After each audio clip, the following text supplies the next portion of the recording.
Laker rumor mongers get dealt a severe blow. Luka Doncic is staying. A Chargers linebacker takes 5 guns for a lovely weekend drive to South Central. Hilarity ensues. And just because it's training camp doesn't mean USC hasn't stopped recruiting. Good morning. I'm James. And this is your daily dose of sports and snark for the greatest sports city in the world, Los Angeles. This is the faithful Angelenos Morning Report. It is August 3rd, 2025. It is Sunday, the Lord's Day. So if you believe as I do, take a moment. Thank Him for the blessings you have in life, like LA sports. And if you like being in the know about LA, click the like button. Click the subscribe button. There's a notification bell. Hit that. It lets you know when we drop an update. Sharing is caring. Let people know we exist. And by all means, comment. Yes, even in that half-star hotel that I'm in, feel free to comment on that too. Now, before we go through the news and notes, so look at the scoreboard. Tampa Bay 4, Dodgers 0. Blake Snell pitched 5 innings in his first Major League game since April 2nd. It's kind of the bigger picture thing because the Dodgers maintained their lead in the division anyway. Meanwhile, as for today, the Dodgers are at Tampa Bay at 9. And Cruz Azul is going to be at the Galaxy. It's Galaxy game day. This time, Leagues Cup. Kickoff is 7:30. So what do you say we get to the news? Luka Doncic, on the very first day he was eligible to sign an extension with the Lakers, did so for 3 years. And once again, this proves that the internet is defeated. The internet is not undefeated, it is defeated. All the social media posts, all the bloggers, all the influencers trolling us nonstop that the Lakers' latest franchise player would abandon us all. Yes, they were all predicting it was going to be first LeBron James, then Luka Doncic. They were on their way out, hasta la vista, and the glamour franchise of the NBA would be left in ashes. Oh, Luka doesn't trust the front office because Dorian Finney-Smith left. Oh, Luka's only working out more so he gets a revenge body. For 2026, he's going to flaunt his new abs in a Houston Rockets jersey, and it's going to be like Sydney Sweeney in a jeans commercial. Wrong. Wrong. All of it wrong. No muss, no fuss. He signs, zero drama. Just as we were telling you all along he was going to stay.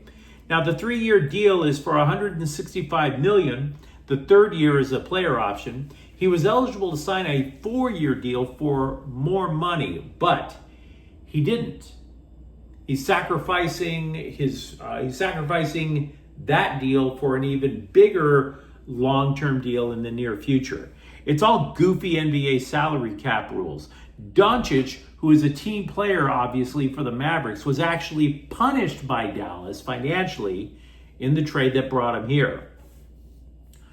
Either way, let's be honest. I think Doncic can make the rent. Now, if it matters, we said he's sacrificing for a future payday. ESPN is projecting that said future contract would be worth about $417 million. And ESPN called it staggering.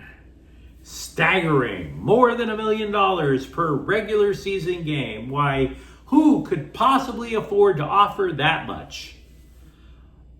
Well, by then, the team would be under the complete control of Dodger owner Mark Walter. Have any of you short-term memory loss bastards in the press, have any of you remember that guy? Have any of you seen Shohei Ohtani's contract? Now, I got to tell you something. If you've ever wondered, do you ever go online and you type in Laker rumors or Laker news and you're like, who the hell comes up with this trash? Have you ever asked yourself that? Have you ever wondered why the Lakers get targeted with so much pointless gossip? Because it does go beyond the 17 NBA titles. The franchise has legions of slobs endlessly predicting their collapse because of players just like Luka Doncic. The Lakers, A, 6 months ago pulled off the most shocking trade in NBA history, and then B, get to keep the guy at a discount. That's why you get the hatred. Now, I acknowledge that the deal does still sound a little bit like sticker shock at first glance, but it actually puts the Lakers in position for free agency in 2026. The roster is pretty decent. It's better than last year's team, in my opinion. That team won at least 50 games. You can win a lot of games no matter who you put around Doncic and James. But this also sets up the future for when the Lakers want to find anything. For example, they can take one route. Do you want to go for Doncic's running mate? Or B, will the Lakers by then have an entirely different front office approach? Remember, the Dodgers reinvented their entire front office because Walter hired Andrew Friedman. And now the Dodgers are the envy of Major League Baseball. Will Walter ask for somebody who will reinvent the way the Lakers run basketball? So it doesn't necessarily have to mean that the Lakers are going to go after, say, Giannis Antetokounmpo or Nikola Jokic if they're free agents up in 2027. Oh, they could. But maybe the front office doesn't go big hunting. And maybe they sit there and they find a bunch of role players. Like the Dodgers had players like Chris Taylor to go along with the Shohei Ohtani. The role players that blend in perfectly and lift the entire team. A Lakers source conceded that's actually a possibility. Quote, if you don't have optionality, you get stuck, unquote. So take a moment and ask yourself, if you're a Lakers fan, did it feel as if the Lakers were stuck with James and Anthony Davis? I'm not even an Anthony Davis hater by any means, but did it kind of feel a little stale? So, no. All the rumors and drama. Oh, he wants to go back to Texas and play with Victor Wembanyama. Luka to the Clippers. Luka to New York. All of them wrong. The internet is defeated again, and the Lakers are standing tall. And by the way, you might be asking what this means for LeBron James. Well, general manager Rob Pelinka said it would be great if James retires as a Laker. Only when he said it, he sounded a hell of a lot like the supervisor in Office Space. Yeah, if he could stay, that would be great. A lot of Laker stuff to talk about, obviously. Feel free to comment. Chargers expected starting linebacker Denzel Perryman was arrested on multiple weapons charges. Charges that carry felonies on Friday. And yes, that meant that the Bolts spent Thursday in Ohio, and Perryman couldn't wait to get back home to embrace his beloved weapons. Some people have a wife, maybe they have kids that they can't wait to see when they get off the plane and get that big old hug. Perryman couldn't wait to get to his guns so he could take him for a romantic drive. 5 guns overall. Now he has a court date to discuss this peccadillo. That court date will be Tuesday, and in the process he's being held without bail. He's in the slam. Hell of a way to miss practice, my dude. Now, to be fair, there's a story that's floating around that's saying he was just trying to go to the gun range. Maybe. These are simply allegations. He hasn't been convicted. And to be honest with you, I'm not anti-gun. I'm not saying I know he did this. I'm not anti-gun. I'm anti-stupid arrest. There's a big difference. Look, apparently 2 of these rifles were non-compliant. They're allegedly assault weapons. And that is what makes this arrest deeply stupid. You see, I don't know what the laws are in California for weapons. But every gun owner I know I need to commit all these laws to memory because I don't want to get arrested. Cause and effect. So I don't care if the gun laws in Cali are thicker than the Chargers playbook.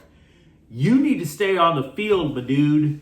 you need to also feel free to stay out of Yale. Not saying he did it, just saying it's a good idea to avoid jail. Continuing their quest to land every high school football player in the nation, USC picked up an offensive line pledge for the recruiting class of 2026. Breck Koloje is a four-star recruit from Colorado, but actually plays for a national power in Florida. He was ranked 21st among interior offensive linemen for 2026. The Trojans have 30 pledges for the class, which some analysts still say is the number one class in the nation. ESPN still has them top ranked. Now, if that holds, it would be the first time that USC has earned that standing since 2013. Now, allegedly, the Trojans say their biggest moves are done, but they're still looking at tight ends and safeties. It's a good thing that Sean McVay became a dad a year or so ago, because now he has the patience for the repetitive, stupid questions from the scribes. Because it sounds just like kids. Are we there yet? No. Are we there yet? No. Is Matthew Stafford there yet? No. Is Matthew Stafford there yet? No. So Stafford will not participate in the joint practice against Dallas on Tuesday. McVay doesn't even know if Stafford will be okay for an August 13th joint practice with the Chargers. And look, I acknowledge it's starting to sound a little bit like a thing. But the regular season is still more than a month away, guys. Just saying. The LA Daily News told us what we already knew Saturday, that the Dodgers have embraced a six-man rotation.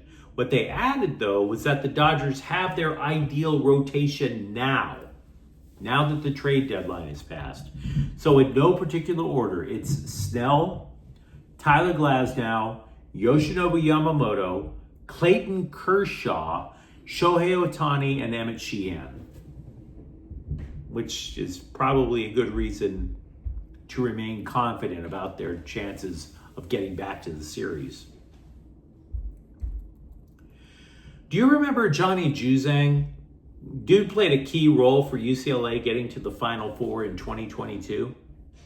He's still trying to make an NBA career. He was cut by Utah, but he signed with Minnesota. Now, I'm not trying to suggest this is a future All-Star, but Minnesota really loves shooting from the outside. You have to think this might be a better fit with the way they play ball. But you let me know what you think in the comments thread. Talk to me. For example, how stoked are you about the Lakers' future with Luka Doncic in it? And for that matter, how many guns would you drive through South Central with in your driver's seat, in your passenger seat? And if you enjoy the content, don't forget to subscribe to Faithful Angelenos. We're talking LA sports every single day here. Thank you for watching. I'm James, and we'll be back tomorrow. Faithful Angelenos is a Quian Corte El Queso production. Take care.